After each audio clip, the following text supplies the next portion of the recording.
Open your cerebral cortex and shift your lobes into upper beta phase, because you are going to have Bitcoin knowledge transmitted directly into your vestibulocochlear.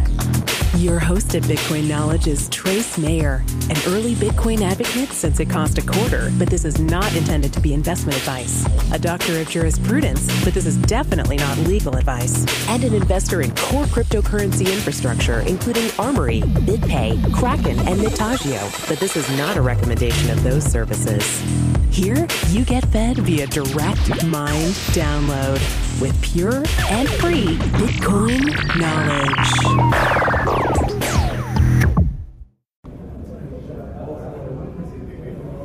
Welcome back to the Bitcoin podcast. We have Rodrigo Batista. He's the CEO of Mercado Bitcoin. Mercado Bitcoin is the largest Brazilian Bitcoin exchange. Welcome to the podcast. Thank you very much. So, largest Bitcoin exchange in Brazil, like how large are we talking about? Like how many users? We have about 60,000 users registered, but of those we have about 9,000 users that had traded at least once in our platform. Okay, nice. So there's actually a significant amount of activity going on in Brazil. When we're looking at the Brazilian community, do we have meetup groups? Do people kind of get together? Do you integrate with other Latin American countries like Buenos Aires? Yeah, so talk a little bit about Brazilian, they are a little bit different of like US, for example. Here, the strongest relationships that we have are all online.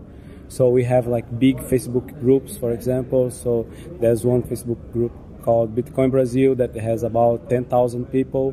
In my webpage, I have about 20,000 followers, and they are very active. They discuss Bitcoin online. So actually, we don't have many meetups in Brazil. Most of the discussion is done online in Facebook. Okay, and everybody's pretty active. It sounds like that's quite fun. I know the U.S. Bitcoin community in Europe congregates a lot online. We've got a lot on Reddit and the Bitcoin Talk forums and other places. But now the community is so large, we're having these conferences. I was here last year at the first Latin American Bitcoin conference in Buenos Aires, and now we had another one, the second here in Rio, and it's growing. Yeah, we have like a very strong relationship with the guys of Buenos Aires. They were the first ones to create a foundation in Latin America. Now they are helping create the Brazilian foundation that was launched here in Rio de Janeiro. So we have like a very strong community in Brazil, and it's basically an online community. In Argentina, we have a big community, and they kind of like work together a lot. They are very attached. It's been working very well. You saw the conference here in Rio.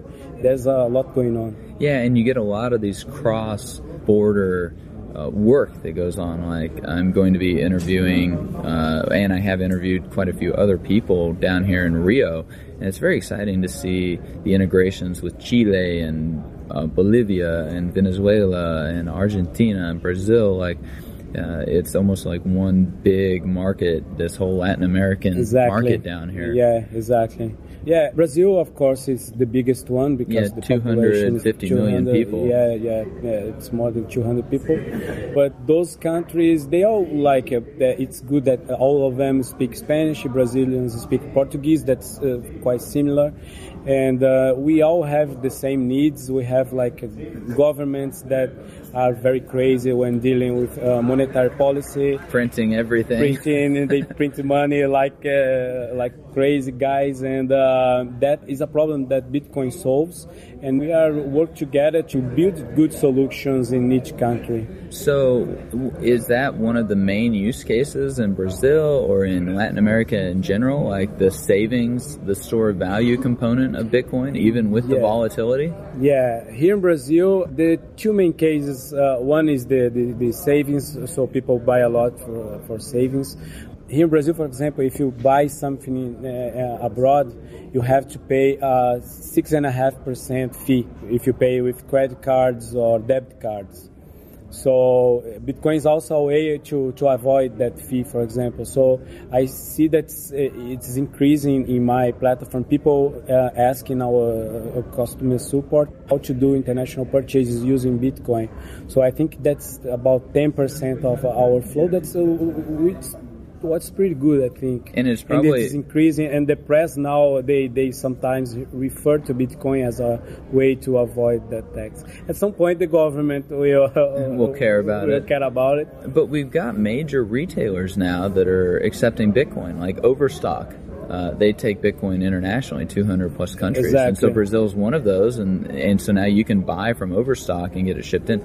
I mean, what are the major retailers in Brazil, electronic retailers like Amazon? I mean, do you even have Amazon in Brazil? They are launching in Brazil now.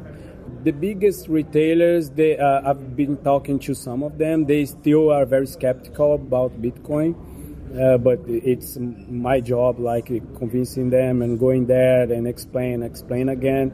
I believe that in 2015 we're going to have the very big guys. We already have, but most of them are very small startups or very small online stores.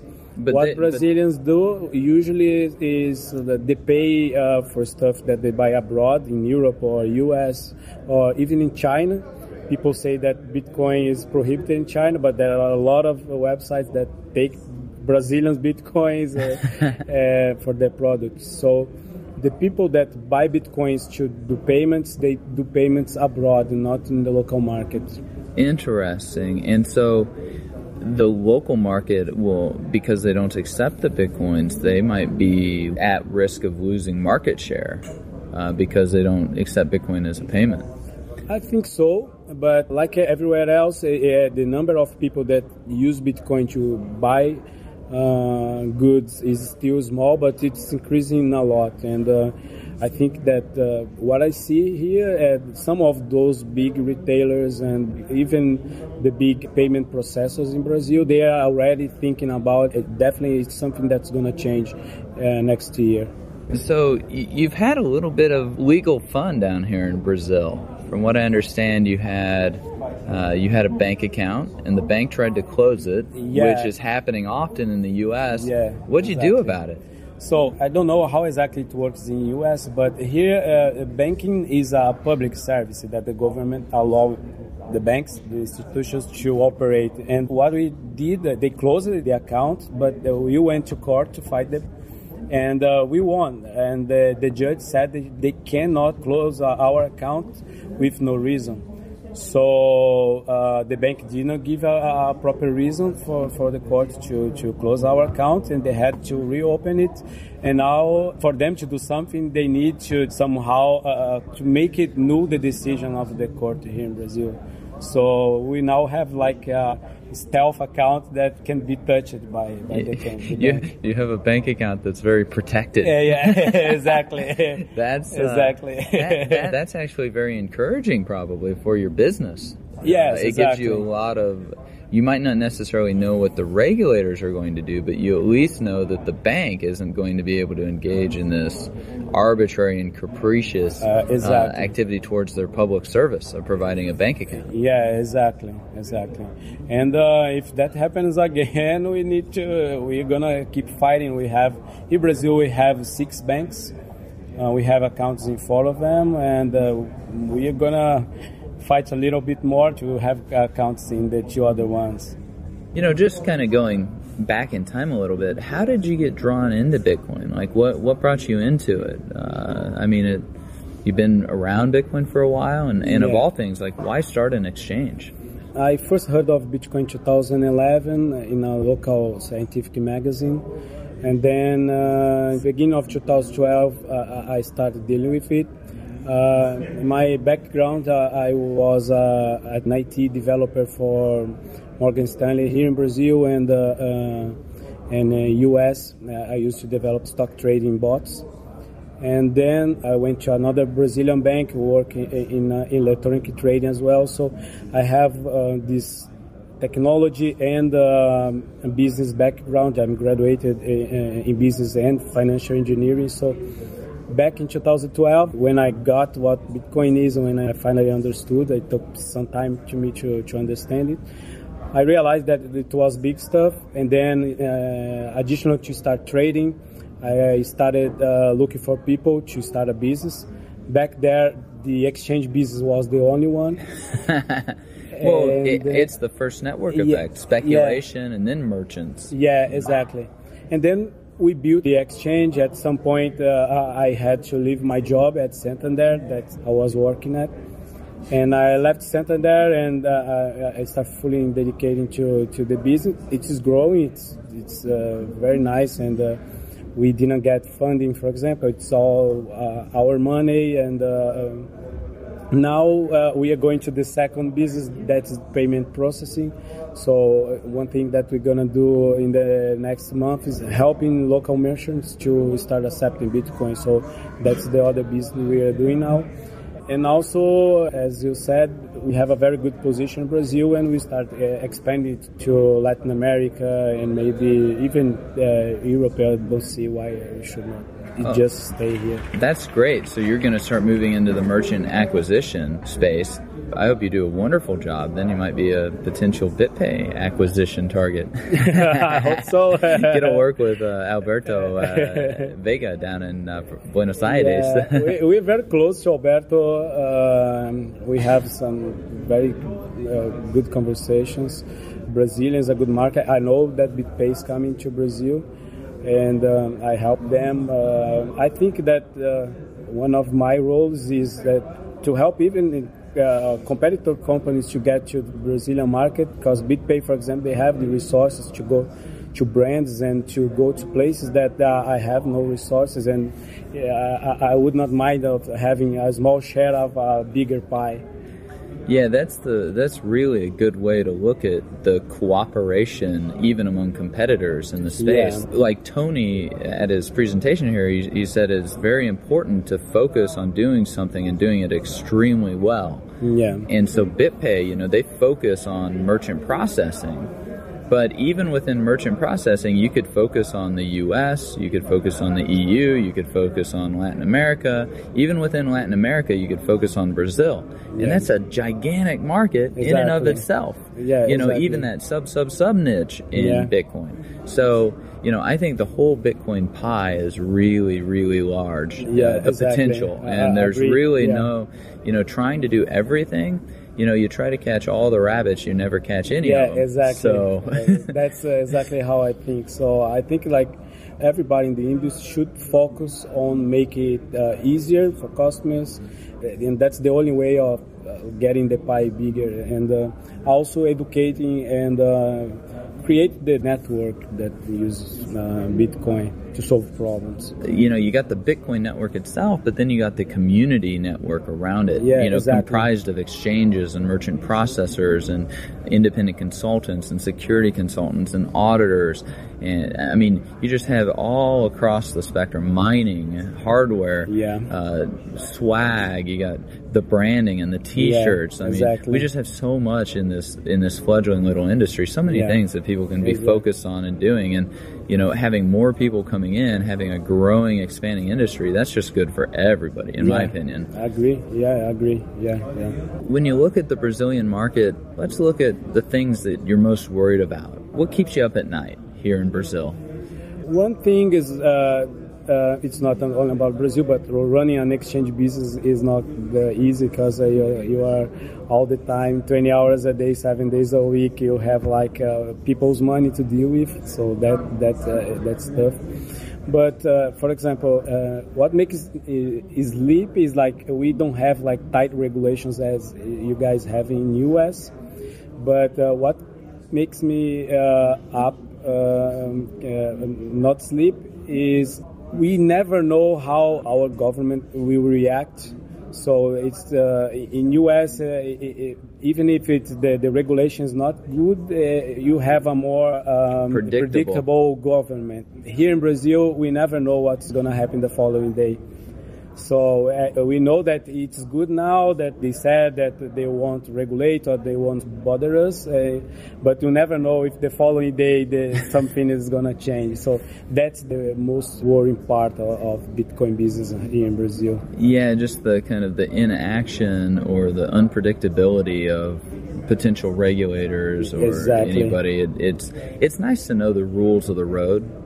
Yeah, you know, to drive by. Exactly. It's nice. And that's there are no like big turns in front of you. Yeah. That's the what concerns me. On the other side of the coin, what are you most optimistic about? Like, what's the most exciting opportunity for you down here in Latin America, in Brazil, in Bitcoin? I see Bitcoin solves a lot of problems that people in Latin America have. One is it's usually very hard for them to receive and send money abroad due to capital controls from governments. In Brazil, they are not that bad, but as I told you, we have like a tax. If you do any purchase outside Brazil, you have to pay 6.5%, and that can be avoided with Bitcoin. The remittances use case, I think it's huge, but even Mexico, for example, it's not being used basically because Bitcoin is very hard yet for people to understand. But I think that it's a very big opportunity. In Mexico, it's a $20 billion opportunity, only remittances for Mexico. And it's a big opportunity in Brazil and Argentina as well. We still need to work to make it good for people that are underbanked. So in Brazil, it's between 40 and 50% of people that don't have bank accounts. It's a very good opportunity there, but we still don't have products to reach that part of the population. But at some point, I'm sure it's going to become very easy for them as well. I don't know what the channel is going to be, if it's smartphones or even regular cell phones. But at some point, we're going to reach that public as well. Yeah, I know you look at the percentages of underbanked or unbanked and the ease of use with things like Bread Wallet on the smartphone or 37 Coins that is doing SMS Bitcoin transactions. Like, Bitcoin's a protocol that's able to layer over a lot of these other technologies. And man, it can just become very efficient invisible glue for moving value all over the place. Yeah, exactly. I think like solutions like 37 Coins, for example, they are very good, but I don't think they still are what the market needs, because still people need to receive Bitcoins from someone else, and people need to learn how to do the commands to send coins or to check the balance. But I think we are on the right track with products like that. Well, it's been very enlightful. Thanks for being on the podcast with us. We've had Rodrigo Batista, the CEO of Mercado Bitcoin, the largest Bitcoin exchange in Brazil. Thanks for being with us. Thank you very much for the conversation. Be sure to get a copy of the free Bitcoin Guide at freebitcoinguide.com. Got a question or suggestion? Record your voice at bitcoin.kn. Don't be shy. To help the show, share bitcoin.kn with friends, post about it on Reddit, and otherwise spam the interwebs. Your iTunes comments and 5-star reviews are very important to us. Please continue tuning in to the Bitcoin Knowledge Podcast, where we release interviews with the top people in the Bitcoin world. Now take some choline and let that Bitcoin knowledge consolidate.